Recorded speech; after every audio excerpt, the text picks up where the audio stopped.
Hello everyone, I hope you all are good. इस video में हम डिस्कस करेंगे एनसीईआरटी के question answer of chapter first sexual reproduction in flowering plants.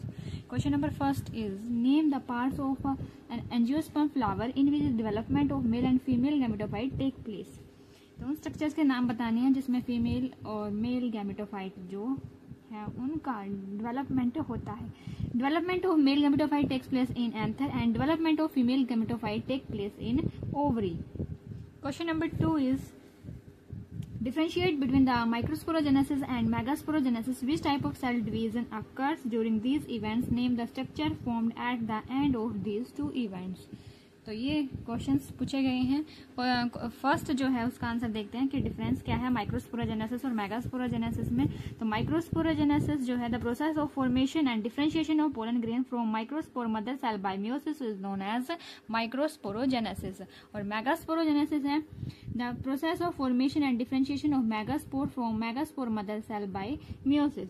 इस process में microsporogenesis में पोलन ग्रेन की फॉर्मेशन होती है इनसाइड द एंथर। इस प्रोसेस में जो है ओव्यूल जो है वो बनते हैं inside ovary. All the 4 pollen grains that are formed from microspore mother cell are functional. चारों के चार जो पोलन ग्रेन बनते हैं वो जो है फंक्शनल रहते हैं। इसमें क्या है only 1 out of the 4 megaspore is functional. 4 में से एक जो है मेगास्पोर वो है फंक्शनल रहता है। और इस प्रोसेस के दौरान इन दोनों ही प्रोसेस में जो है मियोसिस होती है। Meiosis occurs during micro and megasporogenesis. Pollen grains are formed at the end of the microsporogenesis and embryo sac are formed at the end of the megasporogenesis. Microsporogenesis process होने के बाद जो है वो प्रोसेस होते हैं पोलन ग्रेन्स की, और मेगास्पोरोजेनेसिस की प्रोसेस कंप्लीट हो जाने के बाद फॉर्मेशन होती है एम्ब्रियो सैक की। Question number 3 is arrange the following terms in the correct development sequence: pollen grain, sporogenous tissue, microspore tetrad, pollen mother cell, male gametes। इन सभी टर्म्स को जो है हमें सीक्वेंस से लगाना है।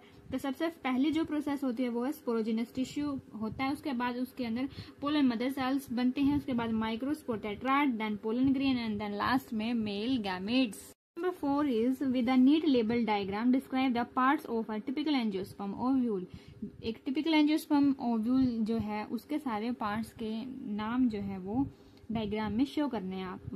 तो टिपिकल एंजियोस्पर्म में होता है एनाट्रोपस टाइप का ओव्यूल। तो ये जो डायग्राम है इस क्वेश्चन के अंदर जो है बनाना है। Question number 5 is what is the meant by the monosporic development of a female gametophyte. In many flowering plants, only 1 out of the 4 megaspores enlarges and develops into female gametophyte or embryo sac. The other 3 megaspores degenerate. बाकी के 3 जो megaspore degenerate खत्म हो जाते हैं। This type of embryo sac formation is called monosporic development.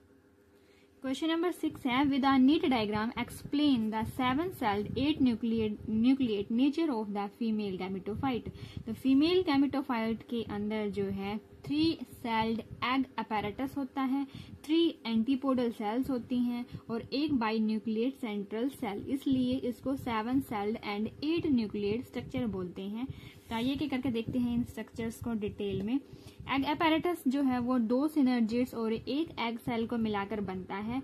These are present at micropylar and synergids towards its micropylar and have cellular thickenings called filiform apparatus that helps in guiding pollen tube into synergids। तो synergids के पास एक unique तरह की structure thickenings जिनको कि filiform apparatus बोलते हैं, जिनका काम होता है पोलन ट्यूब को गाइड करना।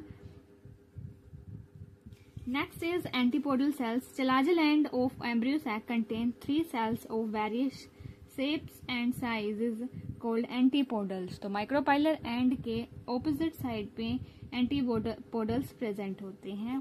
थर्ड जो सेल है वो है सेंट्रल सेल्स।